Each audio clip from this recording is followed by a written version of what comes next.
said directly to Abhay, quote, Amara icha chila kichu bai karana. I had a desire to print some books. If you ever get money, print books.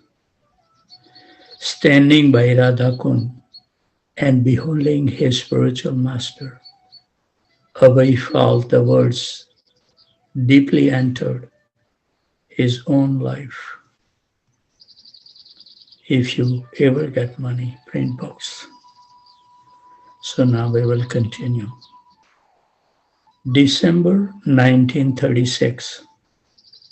Srila Bhakti Siddhanta Maharaj was in poor health at Jagannath Puri. Abhay was in Bombay and he wanted to write his Guru Maharaj a letter. Quote, he is a little kind upon me, unquote, Abhay thought. Quote, he will understand my request, unquote. And he began to write. My dear Guru Maharaj, please accept my humble obeisances at your lotus feet. You have got many disciples, and I am one of them. But they are doing direct service to you. Some of them are brahmacharis, some of them are sannyasis, but I am a householder. I cannot. Sometimes I give monetary help while I cannot give you direct service. Is there any particular service I can do? 2 weeks later, Abhay received a reply. I'm fully confident that you can explain in English our thoughts and arguments to the people who are not conversant with the languages of the other members.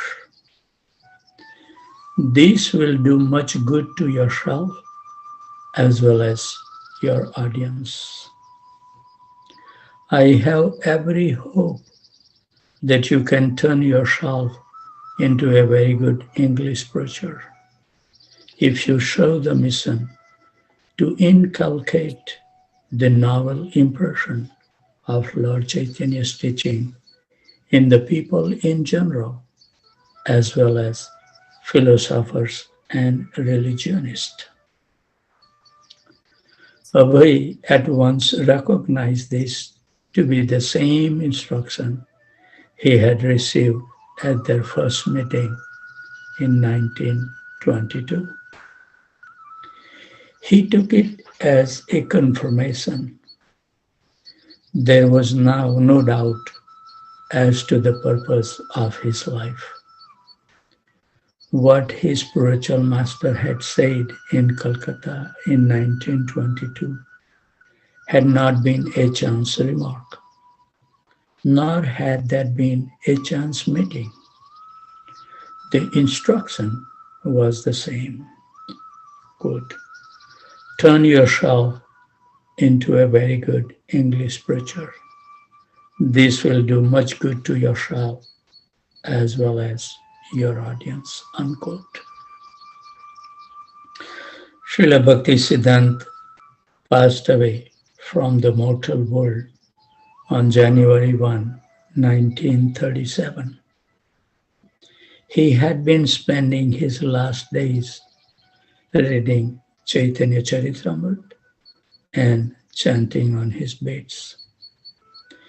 When a doctor had visited him, wanting to give him an injection, Srila Bhakti Siddhanta had protested, quote, why are you disturbing me in this way? Simply chant Hare Krishna, that's all. Amongst his last words to his disciples were as follows. I advise all to preach the teachings of Rupa Raghunath, disciples of Lord Chaitanya, with all energy and resources.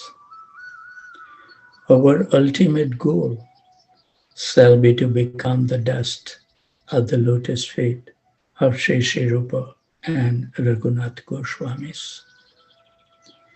You should all work conjointly under the guidance of your spiritual master with a view to show the absolute knowledge, the personality of Godhead. You should live somehow or other without any quarrel in this mortal world, only for the service of Godhead. Do not, please, give up the service of Godhead in spite of all dangers, all criticisms, and all discomforts. I'll read this sentence one more time. Do not, please, give up the service of Godhead in spite of all dangers, all criticisms, and all discomforts. Because Acharya knows that this is the material world and it's going to come. Do not be disappointed. For most people in the world, do not serve the personality of Godhead. Do not give up your own service, which is your everything and all. Neither reject the process of chanting and hearing of the transcendental holy name of the Godhead. You should always chant the transcendental name of Godhead with patience and forbearance like a tree and humbleness like a straw. There are many amongst you who are well qualified and able workers. We have no other desire whatsoever. In his last days, he had remained fully conscious and had given instruction until the end. He had specifically and openly ordered that the affairs of his Gaudiya Math be maintained by a 12-man governing body, which the devotees should select among themselves. Finally, he had said, quote, please accept my blessings to you all, present and absent.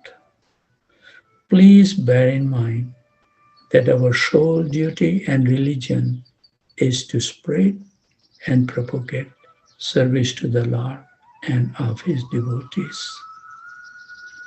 At 5:30 a.m. on January 1, he breathed his last. Word very soon reached Abhay in Bombay.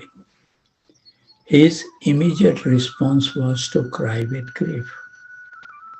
No more the joy of an anticipated meeting, no more trips to Calcutta or Vrindavan on the plea of business just to see the tall, commanding form of Srila Bhakti Siddhanta, the evangelic angel. This sense of never meeting again was difficult to bear. Philosophically, Abhay knew that there was no reason to lament. Bhakti Siddhanta Saraswati had come into the world to execute the mission of Lord Chaitanya, and now it was required that he leave this place and go to another, where he would again engage in the same activity. Yet, even armed with this philosophy, Abhay felt all alone. His two great well-wishers were gone, his father and now his spiritual master. But he felt grateful that he had received a special mercy, a final instruction, just 2 weeks before his spiritual master departure. Abhay read his letter again and again. This is nice to have, now the technology has so much that not but before that I have so many letters from my Guru Maharaj. And the last one I received the email which I have printed was just 2 days before he departed from this world. So it's nice to have that memory.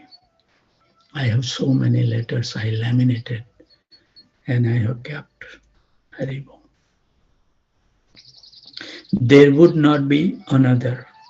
We read his letter again and again. There would not be another. The intimate talks and meetings were now gone. But by this letter especially, we would live in the instructions of Bhaktisiddhanta Saraswati. The letter had come just in time. Now he knew for certain, no matter what anyone else said, how to please his spiritual master and stay linked with Krishna. Following his order, he would conquer the feeling of loss at the disappearance of his most affectionate well-wisher. So we are now embarking on chapter 5, the war. Srila Prabhupada wrote this in Back to Godhead magazine.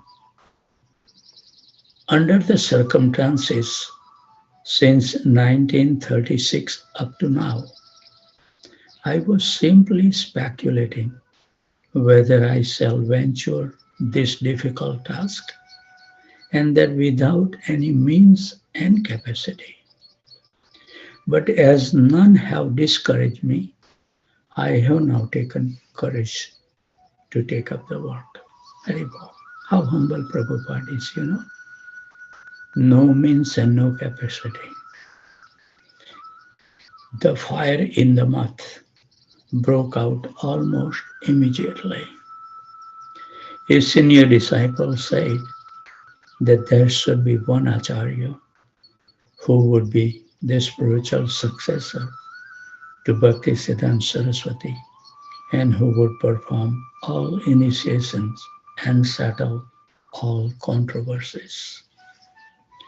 But Bhaktisiddhanta Saraswati had never said that. He had never called for one Acharya.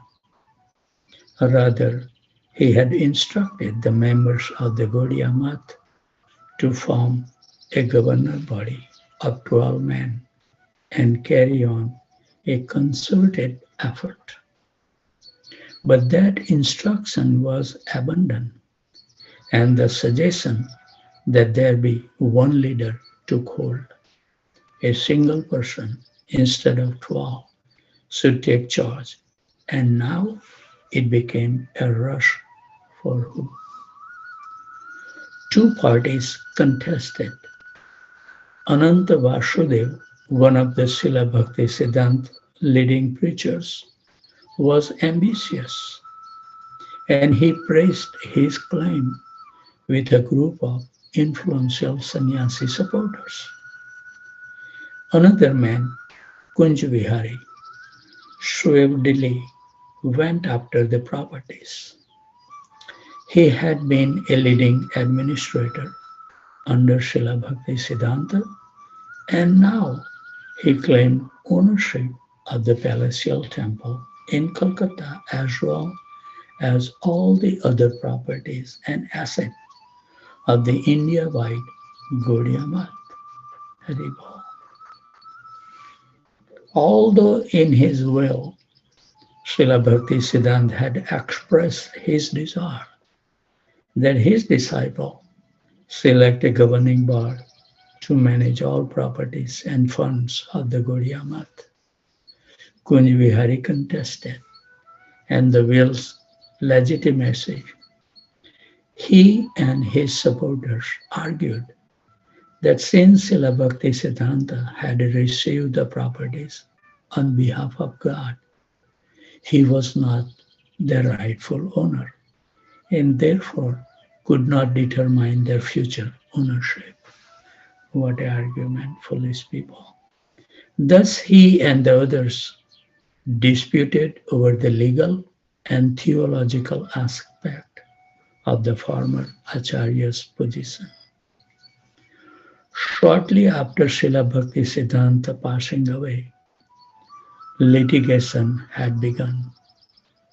Ananta Vasudev, supported by a majority of the members of the Gaudiya Math, had claimed that he, as the next Acharya, was the owner and director of the properties. See, both of them are not following completely. But although Kunjihari had only a few supporters, he defied the majority by pressing his claim through lawyers in the court. There you go. Kunjihari and his men had possession of the Chaitanya Math and the temples in Mayapur. Vasudev's party captured other buildings. Quarreling and fistfights broke out. The preaching of the Gaudiya Math stopped. Abhi's inability to take part in the activities of the Gaudiya Math was suddenly in his favor. He had always been more a visitor than a member at the Math, and at least externally, more the Gruhastha businessman than a missionary worker. These automatically put him at a distance from the fray. Of course, he was associated with the Maths in Bombay and Allahabad, but he had no managerial position, no claims to ownership, and no role in the litigation. Nor did he desire to take sides in the struggle for power. Like many of the other disciples, he was mortified to see that his spiritual master's instructions for cooperation had been disregarded and his mission thrown into a legal dispute. Abhay knew that Srila Bhakti Siddhant had wanted the leaders to work cooperatively, and so he could not sympathize with the varying factions. Both parties were an insult to Srila Bhakti Siddhanta Saraswati. But he wanted to preach. Although becoming a very good English preacher was something he was meditating on more than actively doing, the Gaudiya Math would logically have been the vehicle for his preaching. He had already contributed articles to the Gaudiya Math's publications and had been working with his godbrothers at the Allahabad and Bombay centers. Naturally, he thought of serving his spiritual master in terms of serving within his spiritual master's mission. But the Gaudiya Math, which had always been known for pure, bold preaching of the messenger of Lord Chaitanya, was now becoming known for embroiled factions. As the Gaudiya Math broke down, he was also affected. Under the present circumstances, how could he carry out his spiritual master order to preach? Previously, the main obstacle to his preaching had been family commitments, but now the obstacles were compounded. Now he had to wait helplessly for the outcome of the struggle. What would Krishna bring about? 2 years went by like this. In 1938, his Bombay business diminishing. Abhay, now 42, moved back to Calcutta with his wife and family and rented a house at 6 Sitakant Banerjee Lane. The street was but a narrow lane, line on either side with three-story houses. His office was on the first floor, facing the street. The family lived upstairs.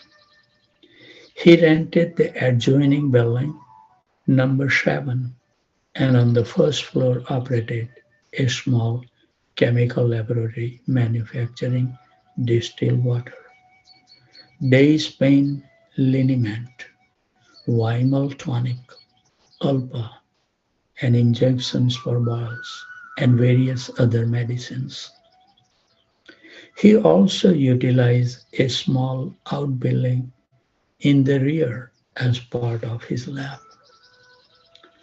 Out front, he hung a large signboard, Abhay Charande and Sons, displaying a picture of mustache Abhay Charan. Haribo. Sometimes he would employ 2 or 3 servants to assist him, but mostly he worked alone.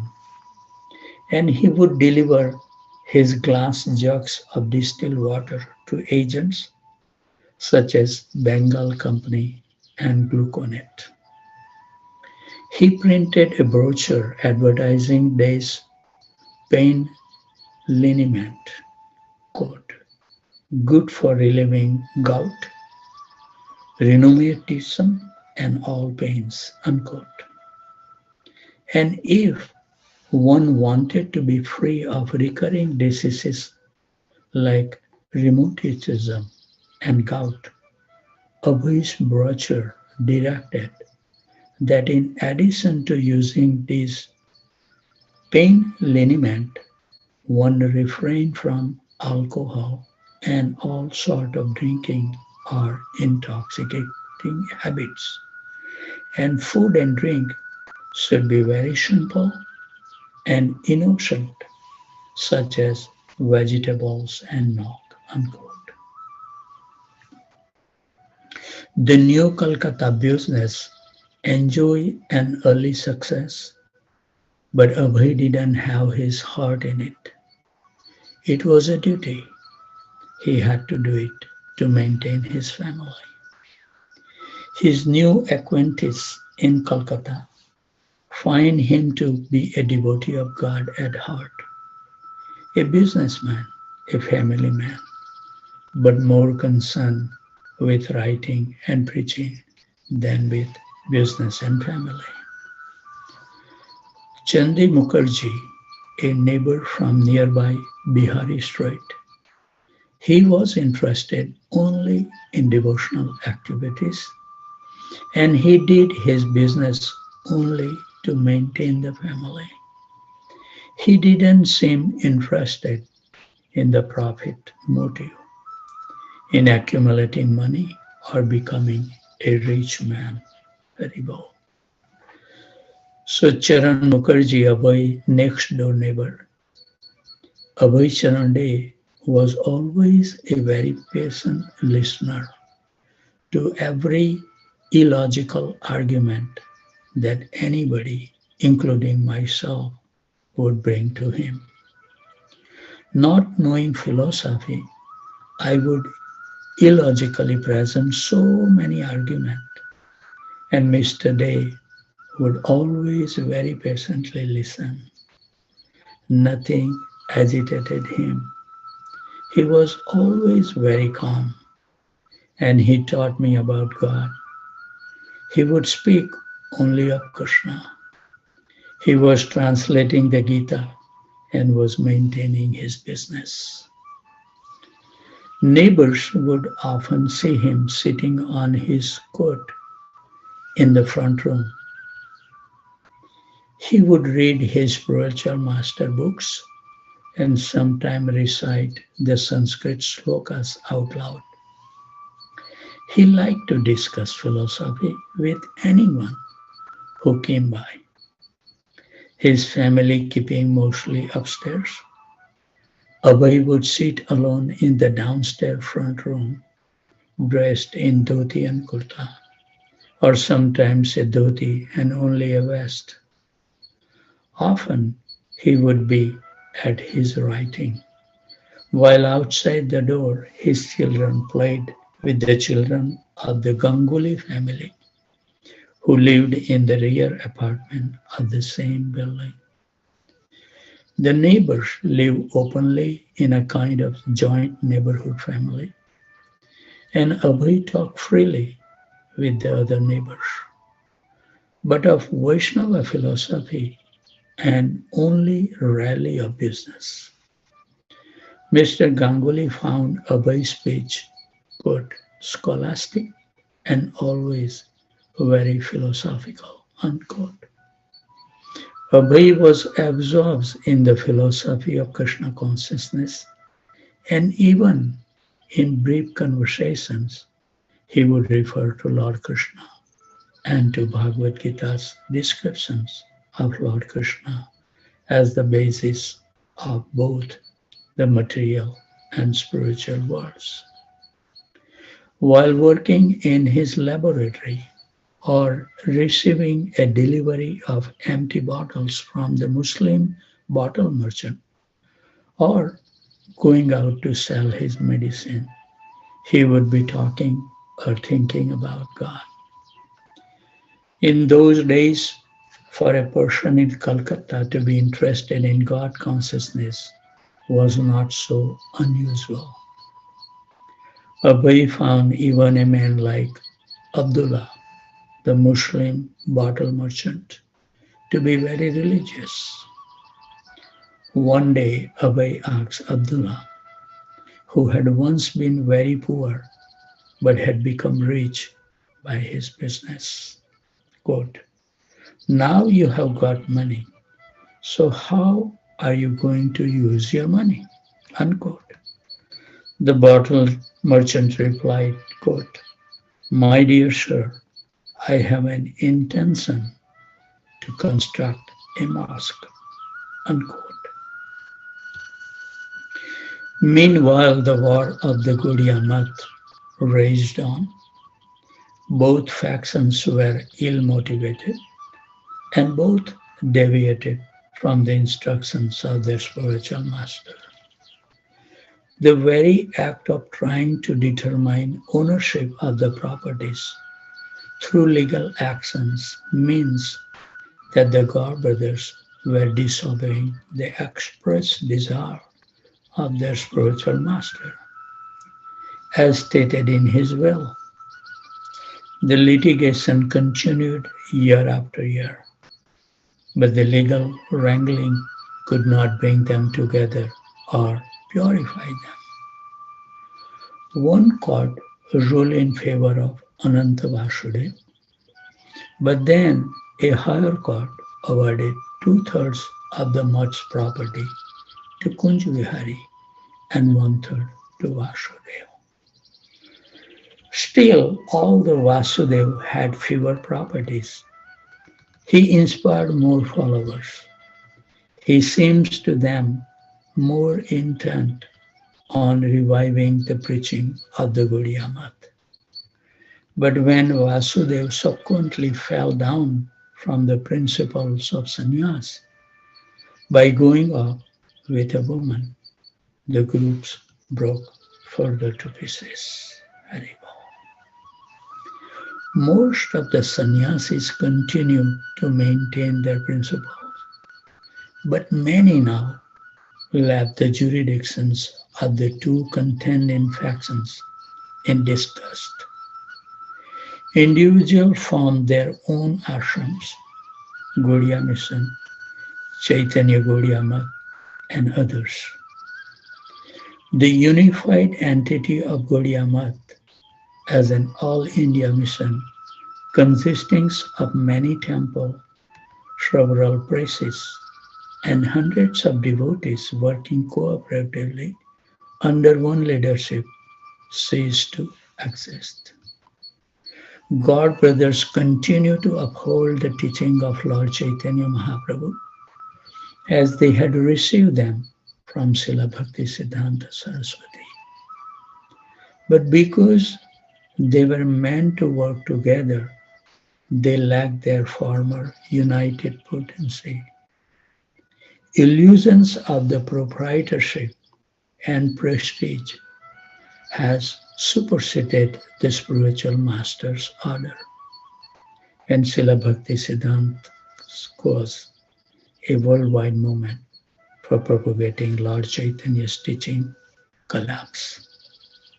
So this is very nice instructions that due to the illusions, and we are illusions, and prestige, these are the benchmark for downfall. Wherever Abhay went, he seems to attract the company of his god brothers. Some followers of Sridhar Maharaj, the same Sridhar with whom he had worked in Bombay and whom he had always regarded as a good devotee and scholar, met Abhay at his place on Banerjee Lane and told this news to Sridhar Maharaj, who was then living at his own ashram in Mayapur. Sridhar Maharaj has had disaffiliated himself from the faction of the Gaudiya Math, but as a sannyasi, he was still preaching and was interested in publishing Vaishnava literature. He had wanted to maintain an ashram in Calcutta, so for 20 rupees a month, he rented from Abhay the 4 rooms on the second floor of the number 7 above Abhay's chemical laboratory. 20 rupees, very well. Now, whenever they came to Calcutta, Sridhar Maharaj, Puri Maharaj, and Bhakti Sarang Maharaj based themselves there. Very well. Staying in small separate rooms, it became a regular ashram for sannyasis and brahmacharis, and Sridhar Maharaj put a sign out front, Devanand Saraswati Mat. Very well. So I think it's a proper time to stop. Before anybody leaves, we would like to offer our humble obeisances at the desk of the lotus feet. Vanchakalpatarubhasya kripa sindhubhaivacha patitanam pavanebhyo vaishnavebhyo namo namaha. And the devotees